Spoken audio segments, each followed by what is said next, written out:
I'm the one that should be mobbed by strangers wherever I go.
And that was the Wasteland Whalers with the intro to the Fallout Equestria animated series. Hey there friends, I'm Nuclear Yuki, and welcome once again to a Nuclear Reading Show. Today, we're continuing on with Kkat's Fallout Equestria. Oh, also, if you're enjoying what I'm bringing to the cold, dark wasteland, don't be afraid to tell your friends about me. It's a big help. Oh, and a bit of a disclaimer since the gangs can be a bit feisty. Fallout is owned by Bethesda, and Hasbro made My Little Pony Friendship is Magic. With all that said and done, welcome, friends, to the Wasteland.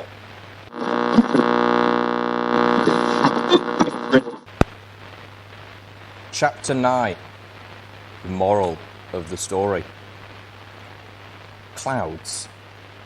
When I first stepped outside into this new world, it was impossibly big, the sky terrifyingly high. Now, the omnipresent clouds, shifting, boiling, darkening with rain, was just another ceiling. Grey, like the one in stable maintenance. Only rarely, like on that first night, would small fissures open in the cloud cover, like gaping wounds that would slowly heal, a tantalizing glimpse of a bright, wondrous blue above, cheerful and serene, tempted and tortured by those living in the gloom below. "Little Pip," Velvet asked, her own thoughts not far from my own, "does the air seem strange to you outside? The day is so warm and bright, and yet the air is sickly. I feel so eager and yet so hesitant to be enwrapped by it." "Like it's poisonous," I agreed. Calamity said nothing. I suppose that to him the air was the air, and had always been like this. The strewn wreckage of Pegasus vehicles, cast from the sky when the metropolis of Cloudsdale was obliterated in a single hoof stomp, stretched on for miles. Some of the sky chariots and wagons were marred further with old skeletons of the poor ponies who were struck dead or mortally wounded by the megaspell, but whose bodies were not wiped from existence entirely. The mountains rose up to either side of the valley, sickly grass forested with blackened trees. New plants grew around them, feeding upon their corpses. Up and ahead was the worn and faded image of a giant sparkle cola bottle, the stylized carrot immediately identifying the drink, even though the words on the sign had faded too severely to read. A barely faded yellow pony with a pink mane was holding it aloft in nearly orgasmic glee. According to Calamity, these giant sides, called billboards, had once littered every major sky route between Cloudsdale and other cities, advertising goods and services from all over Equestria. I could spot a second billboard on the opposite side of the valley, perhaps half a mile further down. Even from this range, I thought I could recognize the familiar image of heroic Pegasi with rainbows exploding across the sky behind them as they swooped over the armies of wicked zebras. Better wiped than striped. A large, enclosed delivery wagon lay battered, bent, and sunken partially into the ground. I spotted on its side what appeared to be a business logo, a pattern of 7 ascending circles, which struck me as strangely familiar. I didn't have to ponder it long. As we drew closer, my Pip-Buck's auto map christened it Wreckage of Ditsy-Doo Deliveries. Now I remembered where I had seen the pattern before, on the interior title page of the Wasteland Survival Guide. Calamity was looking at the wreckage with similar comprehension. Velvet looked between us, confused at why we had stopped to stare. What? This is where Ditsy-Doo fell, I said, feeling awe and intense sadness. This would have been her only grave marker, had she not suffered a stranger fate. Who? Ditsy-Doo, I repeated, lost in my own thoughts. I was trying to imagine what it would have been like. Velvet, who did not know the name, gave me a look indicating just how helpful she felt that answer was, and turned to Calamity. Yup. Velvet nickered and walked past, circling around the back.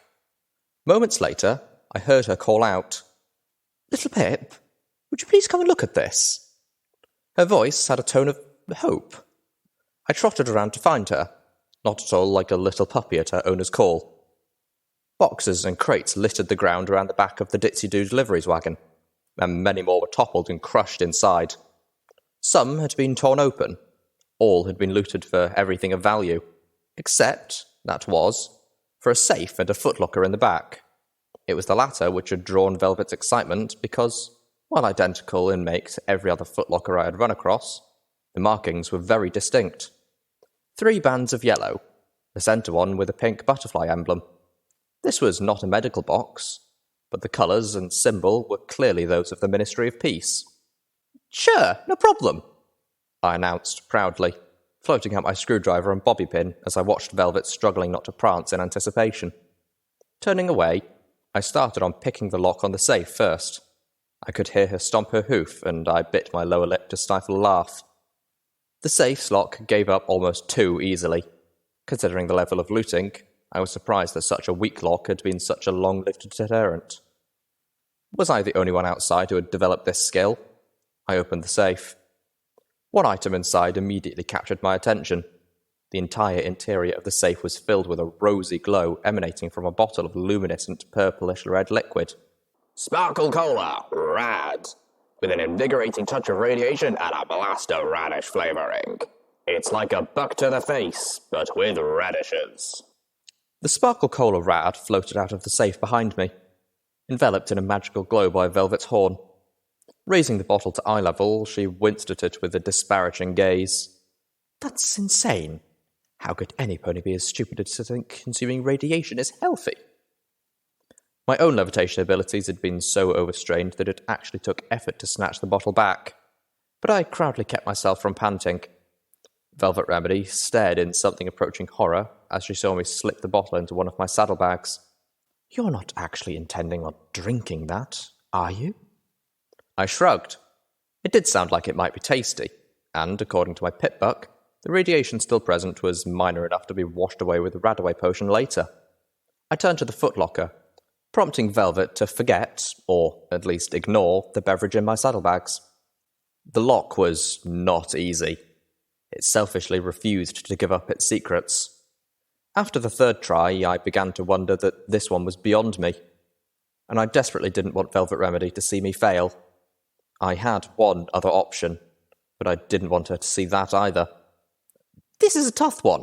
I'm going to need concentration. Velvet, would you mind stepping out? And considering her warning earlier, I added, Please? I could tell she didn't want to, but with ladylike grace she departed, and as soon as she was out of sight, I brought up my Pip-Buck sorting spell and pulled the tin of mintiles out from where I had hidden it at the bottom of my pack. This wasn't the incredible party-time treat I had had before, but I didn't need to talk to the locker. Opening the tin, I popped one into my mouth and began to chew. The effect was immediate. It was like a grey film was being washed away from all my senses, like my mind was clearing after having been in deep fog. I was more alive and aware than I had ever been before. This was not party time, and definitely not as can-delicious, but it was enough to make the damn lock sing for me. Outside, I could hear Velvet Remedy's voice. "Calamity, may I ask you something?" "Yep, I reckon you can." "Why is it that you're the only Pegasus pony I've seen in the equestrian wasteland? I was under the impression that Pegasus ponies should be as common as Earth or unicorn ponies." My ears perked. Their conversation wasn't meant to be private, so this wasn't eavesdropping exactly. And I had to admit I'd wanted to know that too. There was a pregnant pause, and then Calamity nickered. "Wow, lady, when you ask a question, you go right for the throat, don't you?" "I'm sorry. I apologize if this is a personal—" "Oh, no. You should know, I guess." I could hear Calamity sigh. My perceptiveness was heightened to an amazing degree. As I'd predicted, the lock was now easy and clicked open in surrender. "You ain't gonna find any other Pegasus ponies, not unless they're like me." He paused as if speaking about this was physically taxing. "You see, back during the war, we Pegasus ponies were Equestria's greatest fighting force. We were the elites, the best of the best. But after Cloudsdale was hit, well, that was it. Game over. They abandoned the war, abandoned Equestria. Although it's not like either one of them lasted more than a few hours past that anyways. The Pegasus ponies closed up the sky and went into hiding." "Closed up the sky?" "Yep. They kicked the Cloudmakers up to full power and locked them like that. Saved their other cities, their families. Zebras couldn't well target what they couldn't see. Not that they didn't try. Got a few lucky hits, but not many." I could hear one of them dig at the ground with a hoof. I'd been a day past that's at least been mostly cloudy in Equestria since. Velvet Remedy gasped. That's horrible." "Oh, they keep telling themselves that any day now they'll turn them off, open up the sky, come swooping down to save the rest of y'all. When they're ready, when the time is right." Calamity nickered in clear contempt. "Been telling themselves that for upwards of 200 years now. Truth is, they're too arrogant and lazy to bother, so long as they can keep telling themselves that they'll do the right thing eventually. They can live with themselves. Meanwhile, you lot are dying down here, from slavers and raiders and monsters, and you're making a damn hard effort of saving yourselves without their help." Sounded more like me that the Pegasus ponies were scared. I opened the footlocker and started looking at the items inside. "And you?" Velvet asked. "I didn't find the living with myself so easy as the lot of them seemed to. Bunch of winged horse apples." "Wow, Calamity's so very glad to have you on Equestria's side. But a bitter much?" A few moments later, Velvet trotted back into the delivery wagon. She spared a glance back in Calamity's direction, then noticed I'd opened the footlocker. With a pleased sound, she virtually danced over the debris to reach me. Inside, numerous scrolls, ruined when a bottle of something had shattered, and glass shards of said bottle. A framed picture of a bunny rabbit, and a small crystal orb sealed in a clear bag. Property of the Ministry of Peace, restricted viewing only. Unauthorized viewers will be prosecuted. And a book, Supernaturals. "Oh!" Velvet gasped and made a sound that I could fairly describe as a squee. I watched her, the corners of my mouth twitching upwards as I realized that Velvet Remedy, the amazing unicorn of unparalleled beauty and musical grace, who had inspired at least 300 fans, was herself more than a bit of a fanfilly. "I know what this is," Velvet announced, floating the bag with the orb up for closer inspection. "It's a memory orb, used to record events not only with sound but moving picture. Much better than a recorder or a camera. Rare, too." Velvet collected the memory orb and the bunny photo. I was surprised when she left the book. "Oh, I already have that one. But you should take it, Little Pip. I know you'll find it useful." Something in her expression made me think there was a joke here, and at my expense. Still, I wasn't one to turn down a book, especially if it was one Velvet Remedy suggested. I had just finished sliding the book into my saddlebags when my eyes forward sparkle compass exploded with red. I froze. Crap, that's a lot of enemies. In my mind, I knew the slavers had found us again, and from the looks of things, they'd brought an army. "Little Pip, what is it?" Anxiously, I whispered, "Go get Calamity, quietly, please." I slowly turned in place. There was a gap in the red. We weren't entirely surrounded. Trouble! More than we could handle. Velvet Remedy immediately tensed, nodded nervously, and trotted out as quickly and quietly as she could, only knocking over one crate along the way. We both winced. As she reached the back end of the wagon, she stopped, aghast. Zombie ponies! What? Not slavers? I moved up next to her. I was already forming how I was going to explain to her about ghouls, but the words died on my lips as I took in the blank, hungry stares and shambling, grotesque movements of the approaching herd. These did not look like ghouls.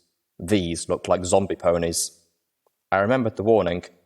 You get into the wrong places, you'll find yourself hunted by whole packs of cannibal ghoul ponies gone zombie. Moving closer to Calamity, I whispered, Follow me! We watched them shuffle a foot nearer. The closest zombie pony broke into a slavering charge.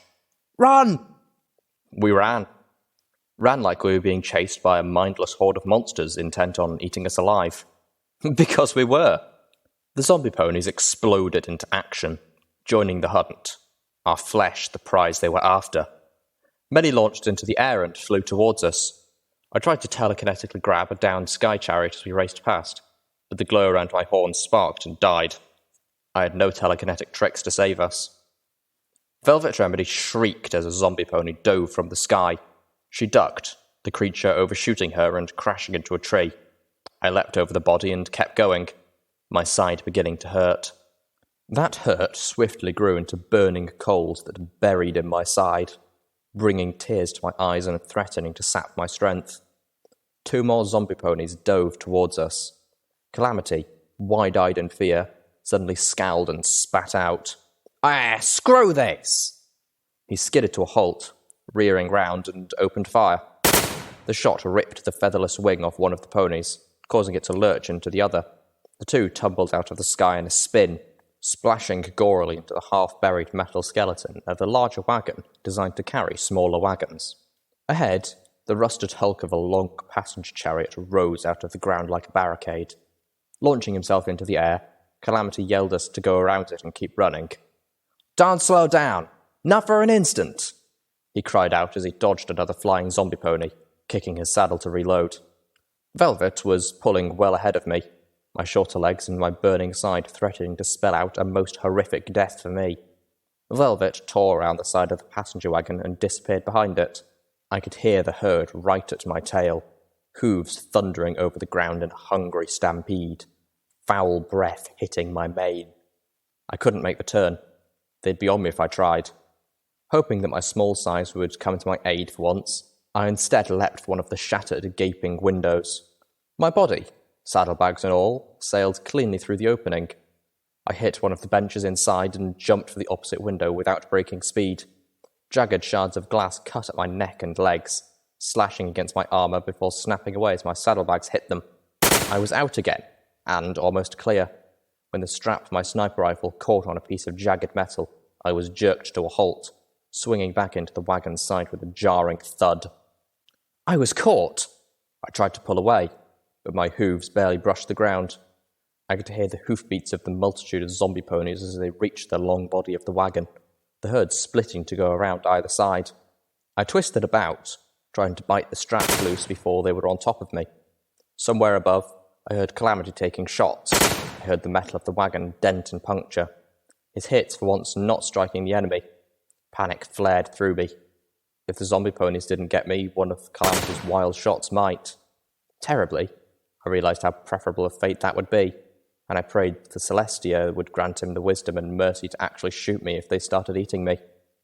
With a final, strong bite, the strap broke, and I fell free. Instinctively, I grasped the sniper rifle in my teeth, realising only later how foolish a waste of precious second that was, and ran as hard as my screaming legs and side would let me. The zombie herd was already coming around the passenger wagon and closing upon me. Their hooves brutalised the discoloured grass beneath, even more swooped over it with an ease that made my shortcut laughable.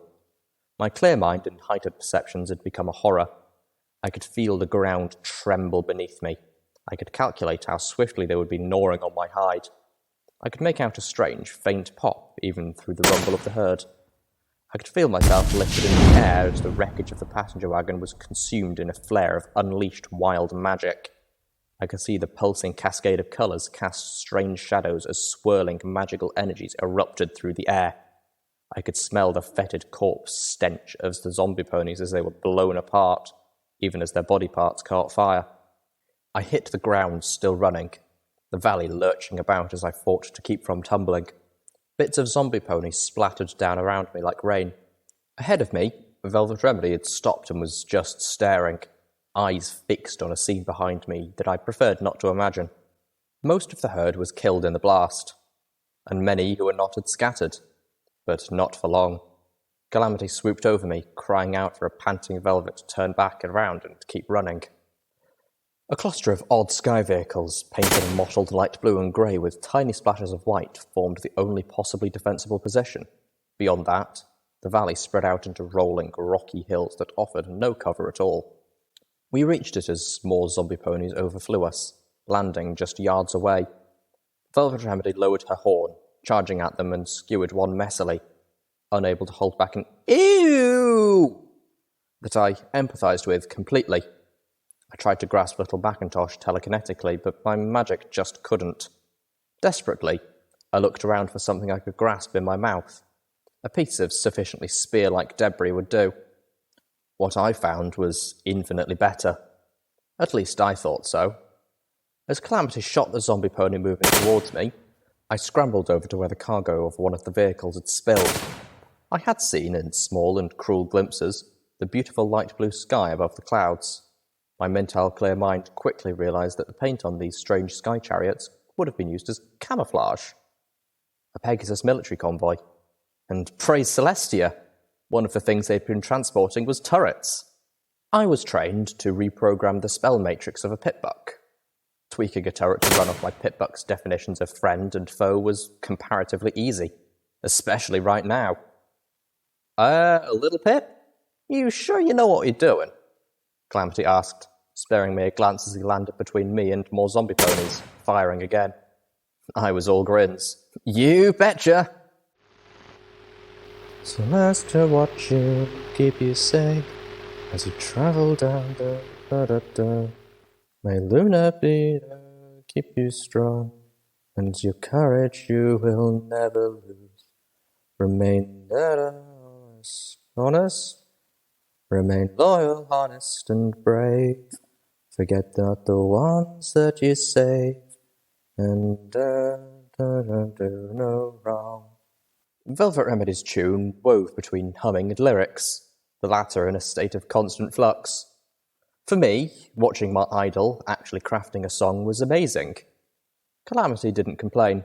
He found her music to be uplifting in the bleakness of the wasteland.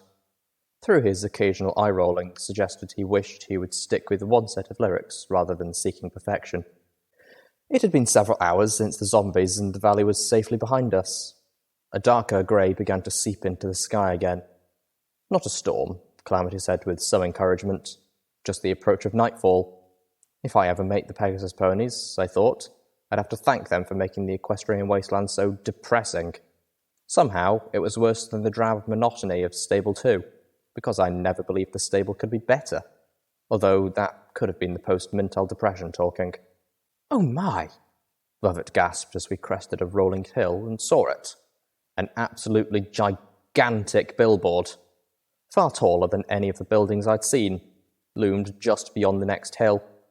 The image, amazingly unfaded yet marred with the grime and water damage of centuries, was nothing but the giant face of an almost unbearably pink pony with a mane that age had turned into a candy cane. She was smiling, her eyes seeming to follow us. I'd seen this image before from the train.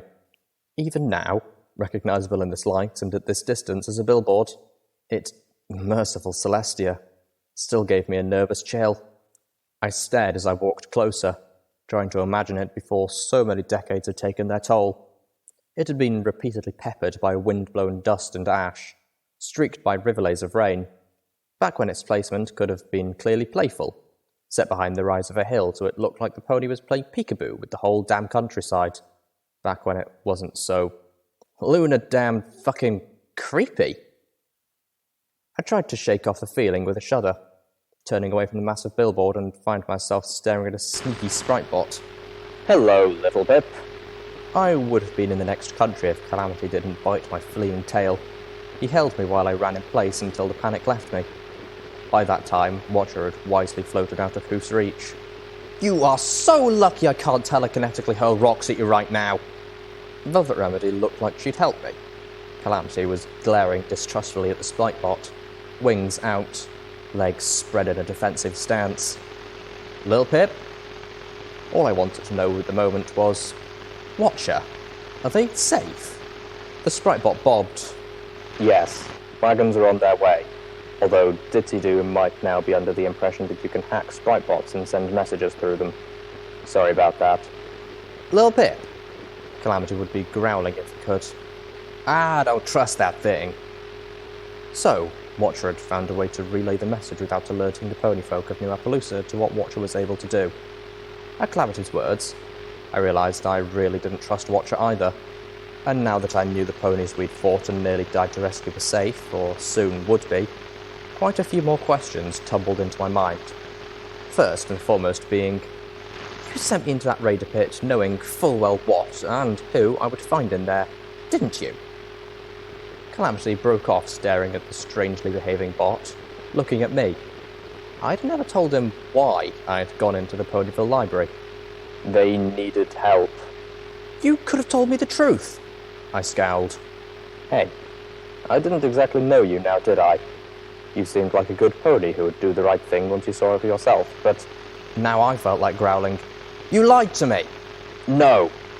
If it was possible for the toneless, mechanical voice to sound heated, it would have. I told you that I didn't mean you harm, and I didn't. I told you you would find something you needed to survive in there. The Skybolt flew close. And I'd say you found more valuable things in there than just a book, wouldn't you agree? Damn it.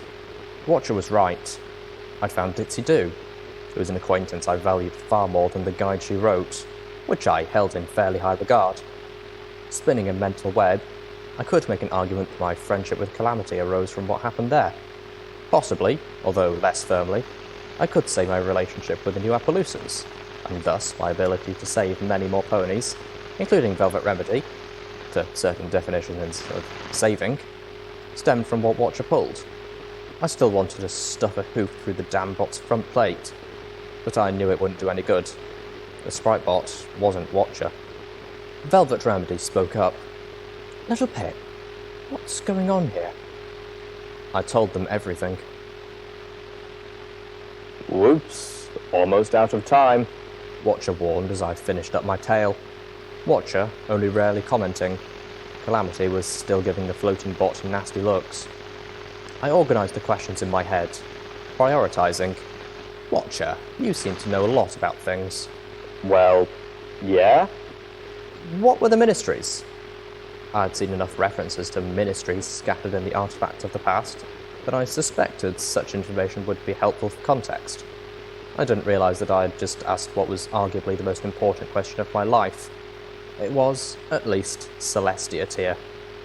Watcher was silent for a while, long enough that I thought our strange pseudo-companion might have winked away again. Watcher's words came slowly, deliberately. Remember when I told you should search for your virtue? And I told you about the greatest heroes of Equestria? I nodded. You mentioned them, yes? Well... Watcher's words came slowly, as if they were painful.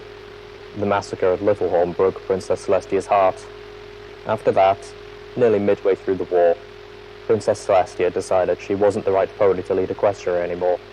So she stepped down, abdicated her position to her sister, Princess Luna. I listened in awe. I'd never heard the goddesses spoken about in this way before.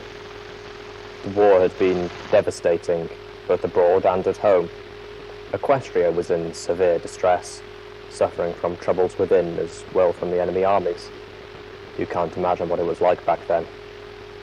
Those heroes I told you about, they were 6 amazing ponies with true hearts and virtuous souls, whose friendship held the power to change the world. Princess Celestia had always been like a mother to them. She saw them, one in particular, as her children. She loved them and wanted to protect them. So Princess Celestia shielded them away from the worst of the war, finding quests for them that kept them mostly out of harm's reach. or at least away from the battlefields, sending them on diplomatic missions to the Griffins and the Buffalo, things like that. Princess Luna met them for the first time in a much different circumstance. Princess Luna respected them and saw them as her equals, and, I really think, as her saviours. So when Princess Luna ascended to rule Equestria and fight the war, she called Equestria's most valuable heroes to serve as her personal advisors. She called for the creation of new offices of government, one under each of them, whose job would be to take their advice and find ways to implement it. And those were the ministries? Yes. I looked around the bleak, ruined wasteland that had once been the beautiful nation of Equestria. Doesn't look like that went so well. Silence. Then Watcher spoke again. Have you ever heard the old saying, the portal to hell is opened with the incantation of good intentions? If there was a moral to that story, I guess that would be it. As night closed in, we approached a farm that seemed largely intact. No animals in the fields, but smoke curled up from the smokestack, and there was a welcoming glow in several of the windows, as well as light peeping through the cracks around the silo doors. It was just the three of us again, Watcher having vanished with a pop, replaced by tinny, patriotic music and an oblivious sprite bot. Calamity had kept a wary eye on the bot until it had wandered out of sight. A raven fluttered down, perching on the first of what looked like a row of 3 planks sticking out of the ground near the edge of a barren pasture. The last plank was smaller and crooked. The last fellow standing of a fence, I presumed. Quickly, but carefully, we trotted down the rocky hillside and through the stone-strewn fields to reach the house. We needed a place to sleep, food to eat, and, if possible, medical supplies. The house seemed like it was sent from Celestia herself, assuming the ponies inside didn't shoot us for trespassing. Hanging hope upon the hospitality of strangers was unwise in the equestrian wasteland. A creaky windmill with 2/3 of its blades missing squeaked rustily as we passed. "Maybe this isn't such a good idea," I began. Just because there was no awful graffiti did not mean the place wasn't full of raiders. Velvet Remedy marched past me. "Really, little Pip, you shouldn't be so jaded." She was raising a hoof to knock when the door swung open, bathing us in warm light. Velvet blinked at the empty space in front of her, then looked down to see the filly in the doorway. She was pink. Garishly pink. It was oddly like looking at the face in the giant billboard, only much, much, much smaller. And younger. And a very imperfect match. It was hard to tell in the light, but she seemed wrong, somehow. My eyes first lighted on a rough scar on her head, like she'd recently fallen head first, possibly at very high speed, and scraped herself up rather badly. The first guess that popped into my head was that she had jumped off the roof of her barn, trying to fly. My eyes moved to her sides, looking for wings, but she was indeed an earth pony. Then my eyes caught her bare flank. She was young, but not that young. She stood less than a head shorter than me. I knew what it was like to strive for a cutie mark when one wouldn't come. My heart went out to her. She had waited longer for hers than even I had. I was still to wait. No, wait? The wrongness snapped into focus. If I'd still been on mentals, I would have realised it immediately. Her coat wasn't actually her coat. She'd painted herself pink. I looked to Calamity and Velvet Remedy. From their expressions, they had seen it too, and it didn't sit well with them. "Hello, dear," Velvet began. "Is your mother—" "Oh my gosh!" The filly jumped up, squealing in delight. Then, just as quickly, she brought a hoof to her mouth, as if gasping in horror. "Oh, no, no, no, you're too late!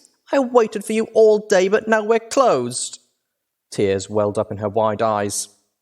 Velvet took a step back. "Oh dear, I'm so sorry, young one, but we're not." The look of horror dissipated instantly, replaced by a wide grin. "Of course you're not, as if we ever close!" She giggled exuberantly. She ran out of the house, dashing past us, and spun with a suddenly sombre expression. "You really should hurry, though. Nasty things haunt these fields at night." With that ominous proclamation, she squealed with glee and ran towards the silo. We looked at each other. I was confused. Calamity simply shrugged and started trotting after the young pink girl. As we reached the silo, Velvet called out, "I'm sorry, sweetie, but we didn't get your name." "Oh!" The pink filly jumped. Of course! Sorry, I'm just so excited! You're the first visitors I've had to the museum in, ages!" Giggling again, "Oh, I'm Pinkie Bell!" "Museum?" I asked, raising an eyebrow. Pinkie Bell braced herself and pushed open the silo door. The inside of the silo looked like a party had exploded inside it. Not in a good way. More like a party had ingested a grenade. And now the room was splattered with party gore and party entrails. "Welcome to the Pinkie Pie Museum!" The girl was practically bouncing. "And here is the #1 museum of all things Pinkie Pie in all of Equestria." Calamity was shaking his head, but there was a relieved smile on his face. Velvet Remedy gave Calamity a smirk as he rolled his eyes in return. This was weird, no doubt about it. But no slaver, no raiders, no horrible monsters. The descent into the slightly bizarre was almost a welcome change. Pinkie Bell didn't let up. Didn't even stop for a breath. "Oh, what do you know? You're just in time to start the tour. Now, where's our tour guide? She better not be sleeping again. Oh, wait, it's me!" The museum was a single huge room. There wasn't much to tour, but Pinkie Bell made a point to stop and show off one item after another. Most of them adorned with saggy balloons or vomited all over with confetti. And they danced and danced all day and night. Best of all, this is the very silo where Pinkie Pie, as a young filly, invented the first party ever and got her cutie mark. Velvet leaned close to me, murmuring, "I'm fairly certain that parties have existed for more than 250 years. But Pinkie Bell was clearly on a roll and not about to stop for questions. "During the first years of the war, Pinkie Pie travelled all over, throwing parties for equestrian troops about to head into battle, bringing them a taste of their homeland. And more importantly, bringing them cheer and putting smiles on their faces." Pinkie Bell waved her arms as several easels with framed photographs of Pinkie Pie dressed in frills and fishnets, dancing on stage in front of nearly 1,000 ponies. "This is when she wasn't on super-secret missions for Princess Celestia." "She looks a lot smaller in person," I commented back to Velvet, thinking of how much less threatening the real pony seemed than the insane billboard just a few miles from this farm. "Pinkie Pie's only regret was that she couldn't be everywhere helping all the troops all the time. Although with Dash, she could become pretty close. So of course..." Calamity raised a hoof. "Dash the friend or Dash the drug?" Pinkie Bell seemed not to notice. Prancing towards a familiar poster, Pinkie Bell rambled on, unstoppable. "When Princess Luna offered to give Pinkie Pie a whole ministry of her very own to do whatever she wanted to do with it, she pounced on the chance, and the Ministry of Morale was born. It was the 'Pinkie Pie is watching you forever' poster. This one intact. The elderly pink mare was smiling mischievously, as if she just played a wonderful prank. And, with the whole face visible, I swore I caught a curious look in her eyes. I no longer felt guilty with the poster staring at me.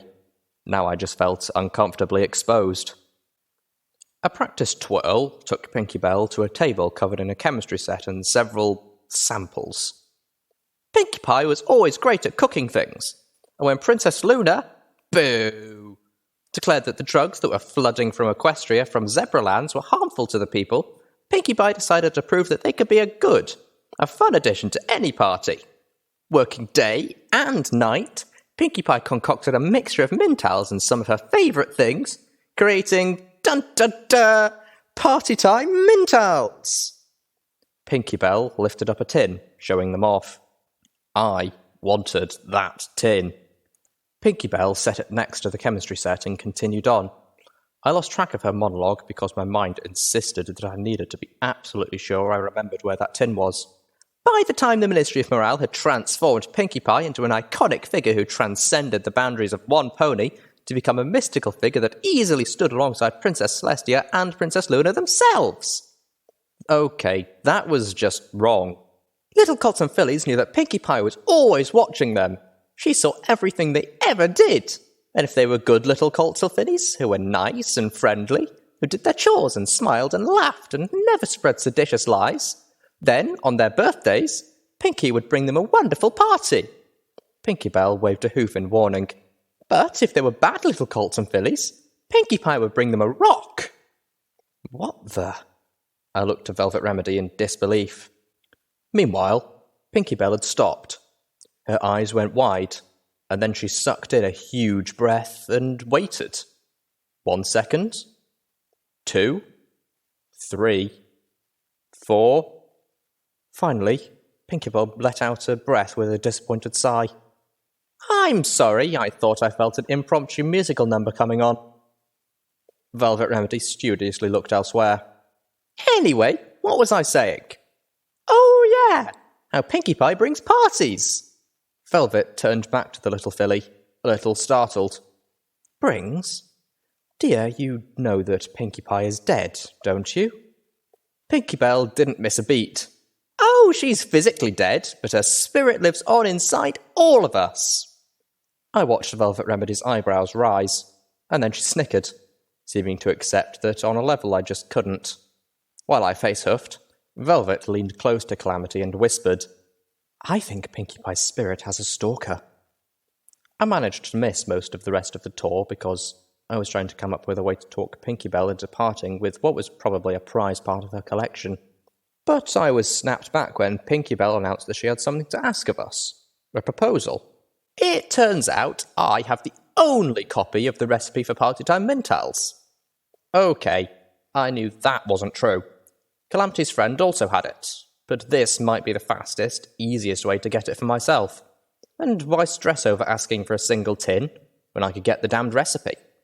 And I'd be willing to share it with you if you could bring me that one piece of my Pinkie Pie Museum collection that I'm missing.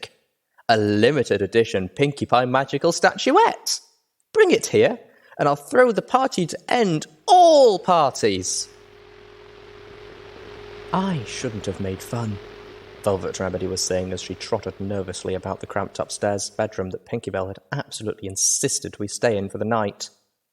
When Pinkie Bell explained that a few sets of special magical figurines had been crafted of each of the Ministry mares, my mind had immediately gone to the orange pony statuette with the 3 apples on her flank. Finding another like that, more specifically of Pinkie Pie, could be virtually impossible. On the other hoof, Pinkie Bell insisted that the statuettes would have survived even the apocalypse. And really, I'd found one after being outside for roughly what? A week?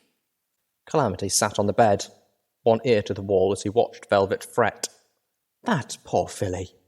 She's so terribly sad. Calamity whinnied. Sad? Were you listening to the same pink-painted ball of dash that I was? Then, remembering his own earlier confusion, he clarified, The drug. Velvet Remedy stopped.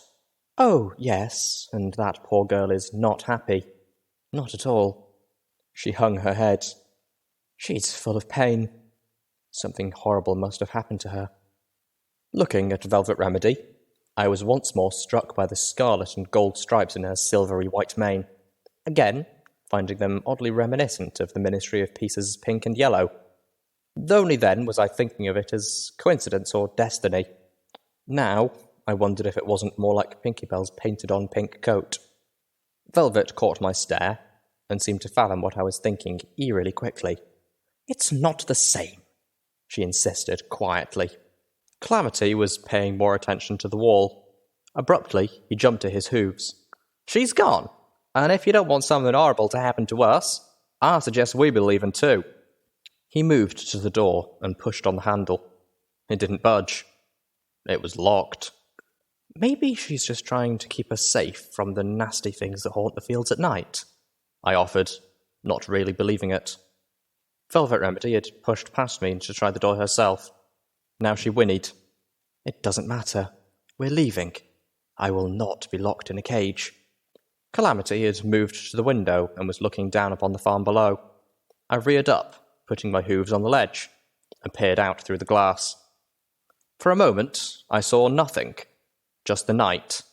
Then a crack of dimly pulsing coloured light appeared as Pinkie Bell pushed open the door of the barn, just enough to slide through, then pushed it shut behind her. Calamity waited, quiet and still, until the door of the farmhouse opened, casting a rectangle of light across the ground with a Pinkie Bell shape cut out of it. The moment the door closed, he turned and bucked at the window. The crash was terribly loud. Escape would have been treacherous, if not impossible, without a Pegasus pony to fly us down. We started across the farm, crouching low, keeping to the deeper shadows in the darkness. We were creeping alongside the barn when impulse overtook me and I slipped inside. I later told Velvet and Calamity that I wasn't sure why I entered the barn, but the truth was, I had exactly 2 reasons. First, the recipe for party time Mintels had not been in the museum, and I had not spotted it in the house. It could have easily been hidden anywhere, in a book or under a rug, but I was guessing that Pinkie Bell's obsession would not allow her to not put it on display, so I was hoping it was in the barn. Second, that oddly glowing, pulsing light reminded me uncomfortably of the way that passenger wagon had exploded after Calamity had shot it. I had asked Calamity about it later, and he had explained that some of the really big sky wagons, like the one that had been designed to carry dozens of ponies, used a magical field generated by spark engines so that a single pony could pull it through the air. Like spark batteries, those engines of arcane science still hold serious magical energies. Calamity didn't understand it at that level, of course. He just knew that shooting a hole through the magic box in one of those vehicles unleashes one hell of a vortex. Such a vortex was brief and very violent. The idea that Pinkie Bell might have something akin to that in her barn, possibly a somehow stable or perpetual magical vortex, deeply worried me. What am I looking at? It was small, geometrically shaped, with surfaces that seemed to twist through each other. The whole thing was the size of a bushel of apples, and swirled with sickly, mesmerizing colours. I could feel it drawing me in. I was losing myself with it. It took physical effort to pull myself away from the thing. Casting my gaze about, I found a safe. The rest of the barn was almost completely barren. I slipped over to it and began to ply the one trade which I had seemed truly unique. The safe popped open with a whisper. Inside was my prize, the Party Time Mental recipe. But it wasn't mine. I scavenged. I looted the homes of sladers and raiders. But this was stealing from some poor young earth pony, not yet a mare. But Party Time Mintels! And really, all I had to do was take long enough to copy it onto my pitbuck. I'd put it right back, and that wouldn't really be stealing, right? Except Pinkie Bell was offering it as a reward for helping her with something, and that made it feel like stealing, like it was taking a reward I hadn't earned. I sat, staring into that safe for I don't know how long. Finally, I focused my levitation magics and picked up the one other item in the safe. A recorder with a single imprinted message. I copied it onto my pitbuck and started it. I didn't recognize the voice, but she sounded young. At least as young as Pinkie Bell was now. Pear Tree. The raiders came back yesterday. They didn't take kindly to Daddy running them off last week with his shotgun, so this time they came in force. Mama made us hide in the upstairs bedroom and cast a spell over us to keep us from being seen. She made us promise to be really quiet and still, but Silverbell... My little sister has always been able to make beautiful music, like the tinkling of dozens of magical bells. We all adore it. But Silverbell, sometimes when she's frightened or worried, the spell happens all on its own. She didn't mean to. It was an accident. The raiders killed Mama and Daddy. They killed them really slow and brutal, and they made us watch. It was... I buried them out in the east field, put a couple of planks as tombstones. I hate that they won't last long, but I can't carve their names into rocks. Mama and Daddy deserve to have their names over their graves. Silverbell has nightmares every night. Honestly, I do most nights too. During the days she just curls up, silent-like. Never crying, never smiling. Can't even get her to eat. I don't know what to do. I'm going to try taking her to Ten Pony Tower. I've heard there's a buck up there who takes in orphans. It's a long walk, so I'm headed up to gather provisions from the neighbours. If I'm not back when you get here, please load up the wagon. I know I can't ask you to come with us, but you have your own folks to take care of. I would really appreciate it if you could just hang around so I could say goodbye. You're the best buck friend I could have asked for. Love, Memory. I sat there, stunned. Oh, sweet goddess Celestia. You shouldn't have listened to that. I turned with a start to see Pinkie Bell, no, Silver Bell, staring right into my face. It's not yours. This close, I got a much better look at that scar. Horrible realization hit me like ice water. Silver Bell was a unicorn. She'd cut off her own horn. I recoiled, backing into the open safe. You want it so much? Keep it! Pinkie/Silver Bell reached up to swing the safe closed upon me. From behind her, Velvet Remedy's voice broke the air. You're not like Pinkie Pie. Silver Bell froze, then slowly turned away from me. Still, she blocked the front of the safe, and I somehow couldn't bring myself to barge through her to get out. You're nothing like Pinkie Pie. Velvet spoke slowly, calmly. Her voice wasn't accusing now. It was mostly sad. You are, if anything, the opposite of Pinkie Pie. I watched the filly in front of me shake. Emotions seemed to rush out of her as if they didn't want to stay or were eager to get out of the way so the next emotion could take hold. You don't bring happiness. When I look at you, all I feel is sad. Velvet continued, her voice giving gentleness to her words. If Pinkie Pie were to meet you, she wouldn't throw a party. Yes, she would! Velvet paused only a moment. Maybe she would. But she wouldn't throw a party because she wanted to have fun with you. She would throw a party because she wanted to help you. Because you would make her very sad. What do you know? I know that laughter, real laughter, isn't forced. It isn't something you paint on to hide how you are truly feeling. Velvet Remedy walked slowly towards the filly, who was trapped between flying into a rage and breaking down in tears. I know that you are very badly hurt inside, and it's not the sort of hurt that can be fixed with a party, or healed by my horn. By the time Velvet Remedy had reached the filly, Silverbell was shaking badly. What happened to your parents wasn't your fault. What happened to your sister wasn't your fault. To her sister? Suddenly, I remembered the 3 planks in the field, the last one crooked, like it was planted by someone smaller and younger who didn't manage so well. I thought of an older sister named Memory, trotting out alone towards the nearest neighbours. Another farm, probably a dozen miles away through territory being savaged by raiders. My heart broke. Yes, it was! And with that, Silverbell collapsed into wretched sobs. Velvet Remedy was there to wrap her head and a leg around the filly, giving her a mane to cry into. Footnote. Level up. New perk. Math Wrath. You are able to optimize your Pip-Buck's targeting spell logic. Sats is now 20% cooler. Oh, jeez. I really forgot how shitty the wasteland can be from time to time. Silverbell is such a sad little filly. I feel sorry for her, but the hell's that thing she got cooped up in her barn? Never mind. I hope it'll do to lighten up the mood, but next is Somewhere Beyond the Sea from Skybolt. I hope you enjoy, people.